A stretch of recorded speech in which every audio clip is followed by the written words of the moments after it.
یہ سماج، یہ سوسائٹی جو اپنے آپ کو بڑی دیندار کہتی ہے، جو سال میں جلسے کراتی ہے، جو پروگرام کراتی ہے، جس کے چہرے پر لمبی داڑھی ہے، جس کے ماتھے پر سجدے کا نشان ہے، اسی سماج میں جہیز چلتا ہے، اسی سماج میں بارات چلتی ہے، اسی سماج میں غریب کی بیٹی کی شادی کرنے کے لیے غریب بیٹی کا باپ لون لیتا ہے، زمین بیچتا ہے، جائیداد بیچتا ہے، پھر اپنی غریب لڑکی کی شادی کرتا ہے۔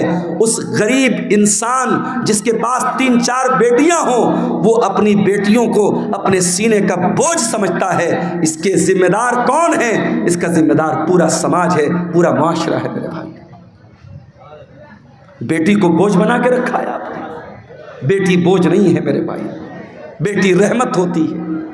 اگر بیٹی بوجھ ہوتی، اللہ نے اپنے نبی کو 4 بیٹیاں نہ دی ہوتی۔ اللہ نے اپنے آخری نبی کو، اپنے سب سے محبوب نبی کو اللہ نے 4 بیٹیوں کا باپ بنایا۔ اور معاف کرنا، میرے نبی صرف بیٹیوں کے باپ نہیں تھے، بیٹیوں کی جان تھے۔ میرے نبی اپنی بیٹیوں کی آنکھ میں کبھی آنسو نہیں دیکھتے تھے، میرے نبی اپنی بیٹیوں سے بہت محبت کرتے تھے۔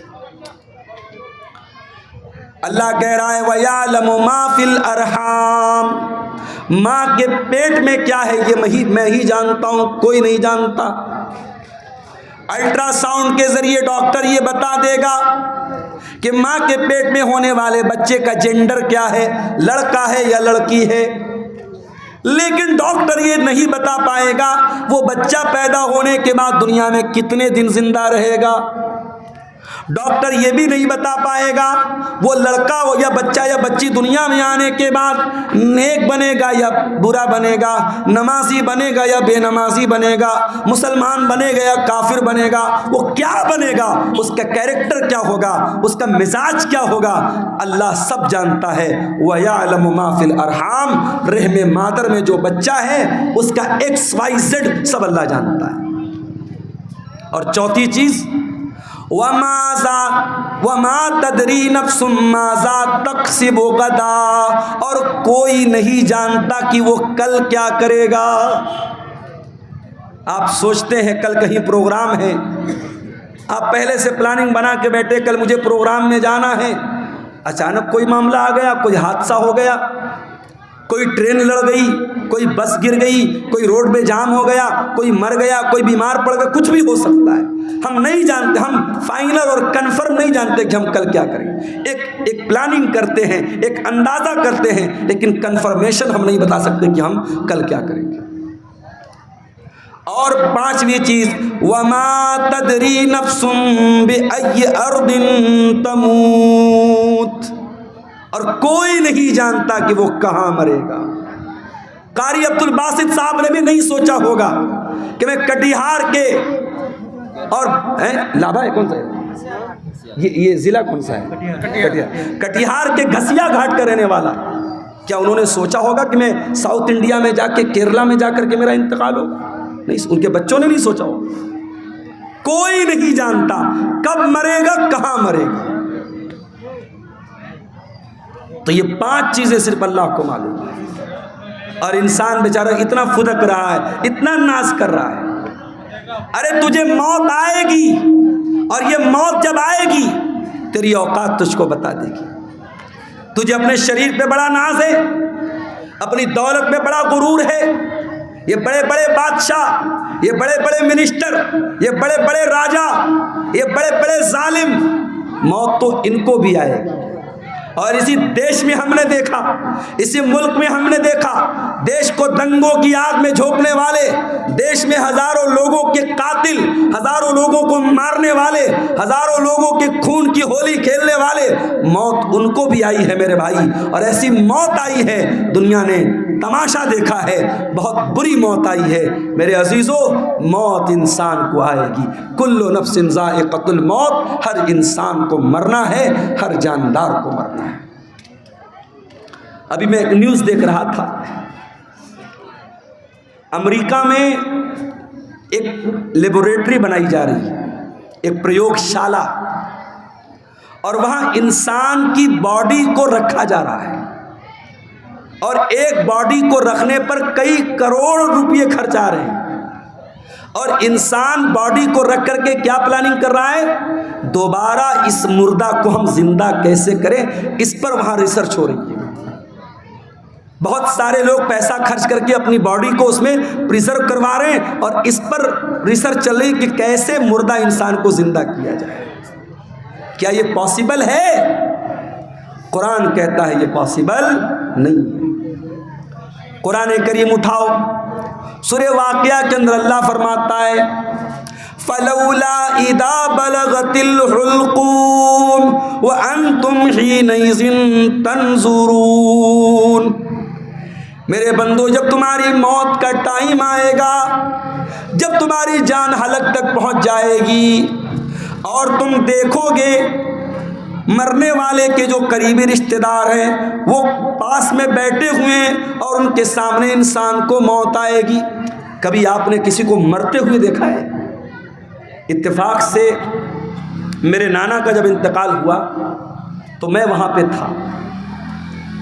جیسے ہی انسان کا انتقال ہوتا ہے انسان کی آنکھیں اوپر اڑ جاتی ہیں، کیونکہ روح جو ہوتی ہے نا، جب فرشتہ لے کے جاتا ہے تو انسان کی آنکھیں پھٹی کی پھٹی رہ جاتی ہیں، اور اگر منہ کھلا ہے تو منہ کھلا کا کھلا رہ جاتا ہے۔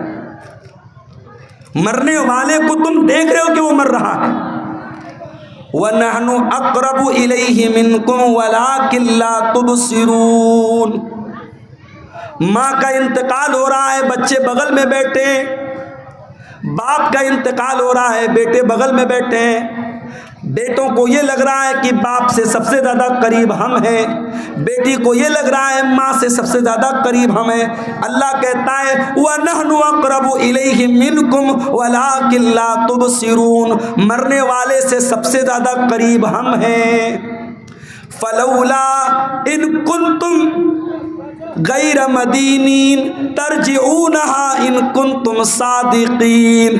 اے میرے بندو، اگر تم کو یہ لگتا ہے کہ کوئی اللہ نہیں ہے، کوئی رب نہیں ہے، کوئی موت دینے والا نہیں ہے، اور تم کسی کے انڈر میں نہیں ہو، تم کسی کے پاور میں نہیں ہو، تو ذرا مرنے والے کو دوبارہ زندہ کر کے دکھا دو، ذرا روح کو واپس ڈال کے دکھا دو۔ نہیں کر سکتے، مردہ زندہ نہیں ہو سکتا میرے بھائی۔ جو مر گیا وہ مر گیا، اب مرنے کے بعد دوبارہ اس کے اندر جان نہیں ڈال سکتے۔ یہ ہے موت۔ اور کبھی غور کرنا، موت ہماری بے بسی بتاتی ہے۔ جب ہمارا انتقال ہوتا ہے نا، دنیا میں میں آپ کے سامنے آیا ہوں کرتا پائجامہ صدری پہن کے آیا ہوں، مریں گے تو کیا پہنیں گے؟ کفن پہنیں گے۔ دنیا میں نہانے جائیں گے، کوئی لکس سے نہا رہا ہے، کوئی لائف بوائے سے نہا رہا ہے، کوئی سنتھول سے نہا رہا ہے، کوئی الگ الگ برانڈ کے صابن استعمال کر رہے ہیں۔ جاڑے کا موسم ہے، ہم گرم پانی کر کے نہا رہے ہیں۔ گھروں میں جو پیسے والے لوگ ہیں گیزر لگواتے ہیں، گرمی کا موسم ہے ٹھنڈے پانی سے نہاتے ہیں۔ مر گیا بیچارہ، کچھ نہیں بولتا، گرم سے نہلاؤ، ٹھنڈے سے نہلاؤ، صابن کے ساتھ نہلاؤ، بنا صابن کے نہلاؤ، کچھ نہیں بول سکتا۔ دنیا میں نہاتا تھا، اپنا الگ ایٹیٹیوڈ تھا، آدھا آدھا گھنٹے تک نہاتا رہتا تھا، چہرے کے لیے الگ فیس واش تھا، باڈی کے لیے الگ باڈی واش تھا، بالوں کے لیے الگ شیمپو تھا۔ لیکن آج مرنے کے بعد آج اتنا بے بس ہے انسان، دوسرے اس کو نہلا رہے ہیں، اس کے رشتہ دار اس کو نہلا رہے ہیں۔ وہ بیچارہ یہ کہنے کی طاقت بھی نہیں رکھتا کہ میں تو لک سے نہایا کرتا تھا، تم مجھے بیر کی پتیوں سے کیوں نہلا رہے ہو؟ میں تو فلاں صابن سے نہایا کرتا تھا، میرا فیوریٹ صابن کہاں ہے، میرا شیمپو کہاں ہے، میرا باڈی واش کہاں ہے، میرا فیس واش کہاں ہے؟ وہ بیچارہ یہ کہنے کی طاقت بھی نہیں رکھتا کہ میں تو دنیا میں پانی ہمیشہ گرم کر کے نہایا کرتا تھا، تم مجھے ٹھنڈے پانی سے کیوں نہلا رہے ہو؟ دنیا میں نہاتا تھا، باتھ روم میں پیک ہو کر کے نہاتا تھا، آج اس کے نہلانے والے، اس کے گھر والے اس کو نہلا رہے ہیں، اس کے بدن کا کپڑا بھی نہیں اتر رہا ہے، کینچی سے اس کا کرتا کاٹا جا رہا ہے، کینچی سے اس کی بنیان کو کاٹا جا رہا ہے، اس کا تہبند اتارا جا رہا ہے، اس کا انڈر ویئر اتارا جا رہا ہے، آج اس کی شرمگاہ کو دوسرے لوگ کھول کر کے نہلا رہے ہیں۔ اللہ اکبر، کتنی بے بسی ہے میرے بھائی۔ نہلا دیا گیا، اب کفن کا نمبر آیا، اسلام کی تعلیم دیکھو، امیر آدمی کو بھی وہی کفن دینا ہے، غریب کو بھی وہی کفن دینا ہے، وہی سوتی کپڑا ہے، وہی سفید چادر ہے۔ دنیا میں بہت رنگین رنگین پہن کر کے چلا کرتا تھا، برانڈڈ کپڑے پہنا کرتا تھا، مہنگے کپڑے پہنا کرتا تھا۔ آج مرنے کے بعد اسی سوتی چادر میں اسی سوتی چادر میں تجھ کو کفنایا جا رہا ہے، اسی سوتی کفن میں تجھ کو کفنایا جا رہا ہے۔ کفنا دیا گیا۔ اب اس کے بعد قبرستان لے کے جانا ہے۔ اگر قبرستان قریب میں ہے، جنازے کی چارپائی پہ لاش کو رکھا گیا، چارپائی کو 4 لوگوں نے کندھے پر اٹھایا، لے کے قبرستان پہنچے۔ اتنا بے بس ہے انسان، مرنے کے بعد ہل نہیں سکتا۔ اس کی باڈی کو 4 لوگ مل کر کے جنازے پر اٹھا کر کے لے کے قبرستان جا رہے ہیں۔ قبرستان لے کے جایا گیا، وہاں پہلے سے قبر کو کھود کر کے ریڈی کیا گیا ہے، جنازے کو قبر میں اتارا گیا، مٹی ڈالی گئی، قبر تیار ہو گئی۔ گھر والوں نے کھڑے ہو کر کے مغفرت کی دعا کر دی، آسانی کی دعا کر دی۔ پھر اس کے بعد مٹی ہاتھ سے اپنے مٹی جھاڑ کر کے گھر والے واپس چلے گئے۔ اے انسان، تو کتنا غافل، تو کیا کیا حرکتیں کرتا ہے۔ اس قبر میں نہ تیرا باپ تیرے ساتھ آیا، نہ تیرے بچے تیرے ساتھ آئے، نہ تیری بیوی تیرے ساتھ آئی، نہ تیرا مال تیرے ساتھ آیا، نہ زمین تیرے ساتھ آئی، نہ جائیداد تیرے ساتھ آئی۔ کل نفس ذائقۃ الموت، ہر نفس کو موت کا مزہ چکھنا ہے۔ اللہ اپنے نبی سے قرآن میں کہتا ہے وَمَا جَعَلْنَا لِبَشَرٍ مِّن قَبْلِكَ الْخُلْدَ أَفَإِن مِّتَّ فَهُمُ الْخَالِدُونَ۔ اے نبی، آپ سے پہلے جتنے انسان آئے ان کو بھی موت آئی اور آپ کو بھی موت آنے والی ہے، آپ کو بھی مرنا ہے۔ اِنَّكَ مَيِّتٌ وَإِنَّهُمْ مَيِّتُونَ، اے نبی آپ بھی مرنے والے ہیں اور یہ سب مرنے والے، سب کو موت آنے والی ہے۔ ہمارے نبی کو موت آئی کہ نہیں آئی؟ آئیے ذرا سا نبی کی وفات کا نقشہ آپ کے سامنے کھینچتے ہیں۔ نبی کا انتقال کب ہوا؟ ربیع الاول کے مہینے۔ عمر کتنی تھی؟ 63 برس۔ مہینہ کون سا؟ ربیع الاول۔ تاریخ کون سی؟ 12 تاریخ۔ دن کون سا؟ سوموار کا دن۔ تھوڑا اور پیچھے چلو، ربیع الاول کے پہلے جب رمضان کا مہینہ آیا، پیارے نبی کی عادت تھی رمضان میں ہر سال حضرت جبریل علیہ السلام آپ کے پاس آتے تھے اور آپ کو قرآن کا دور کراتے تھے، قرآن پڑھاتے تھے اور آپ ان کو قرآن سناتے تھے۔ آخری بار جب آپ کی زندگی کا آخری رمضان تھا، اللہ کے پیارے نبی نے جبریل کو 2 مرتبہ قرآن سنایا۔ اللہ کے نبی نے حضرت جبریل کو 2 مرتبہ قرآن سنایا۔ یہ اس بات کی علامت تھی کہ اب آخری رمضان ہے، اب اس کے بعد کوئی رمضان آنے والا نہیں ہے۔ کچھ دنوں کے بعد جب حج کا موسم آیا، اللہ کے پیارے نبی نے اپنے صحابہ سے کہا میں حج کے سفر پہ جا رہا ہوں، جس کو میرے ساتھ حج کرنا ہے وہ چل سکتا ہے۔ صحابہ اکرام اپنے نبی کے ساتھ حج کے سفر پہ نکلے۔ 1 لاکھ سے زیادہ صحابہ حج کے اس سفر میں اپنے نبی کے ساتھ ہیں، اور اس حج کے دوران اللہ کے پیارے نبی بار بار اپنے صحابہ سے کہہ رہے ہیں خذوا عنی مناسککم، خذوا عنی مناسککم، او لوگوں مجھ سے حج کا طریقہ سیکھ لو، مجھ سے حج کے ارکان سیکھ لو۔ ہو سکتا ہے کہ آئندہ سال تم اپنے نبی کو نہ پاؤ، ہو سکتا ہے آئندہ سال میرا انتقال ہو جائے، ہو سکتا ہے آئندہ سال میں زندہ نہ رہوں۔ آپ نے حج کیا ہے اور حج کے 2.5 مہینے کے بعد آپ کا انتقال ہو گیا۔ ذی الحجہ، محرم، سفر، ربیع الاول۔ ذی الحجہ میں آپ نے حج کیا ہے، ربیع الاول میں آپ کا انتقال ہوا ہے۔ انتقال سے پہلے آپ نے حضرت معاذ بن جبل رضی اللہ تعالیٰ عنہ کو یمن بھیجا تھا، اسلام کا داعی بنا کر، اسلام کا مبلغ بنا کر آپ نے یمن بھیجا تھا۔ آج ہمارا نوجوان دیوالی کا تہوار آتا ہے، بڑے شوق سے مٹھائی کھاتا ہے۔ میں اس مسئلے کو نہیں چھیڑ رہا ہوں کہ دیوالی کی مٹھائی کھانا جائز ہے یا ناجائز ہے، اس مسئلے کو چھوڑ دو۔ لیکن آج حالات کیا ہیں؟ آج بہار کے بہت سارے مسلمان دیوالی کا تہوار منا رہے ہیں، ان کے گھروں پر بھی دیے جل رہے ہیں، مسلمانوں کے گھروں سے بھی پٹاخوں کی آواز آ رہی ہے۔ وَذَا میں تم ہو نصارہ تو تمدن میں ہنود، یہ مسلمان ہیں جنہیں دیکھ کے شرمائے یہود۔ تیرا غیر مسلم بھائی شرک کر رہا ہے، اللہ کو چھوڑ کر اپنے دیوی دیوتا کی عبادت کر رہا ہے، تیرا فرض کیا تھا؟ تیرا کرتویہ کیا تھا؟ تیری ڈیوٹی کیا تھی؟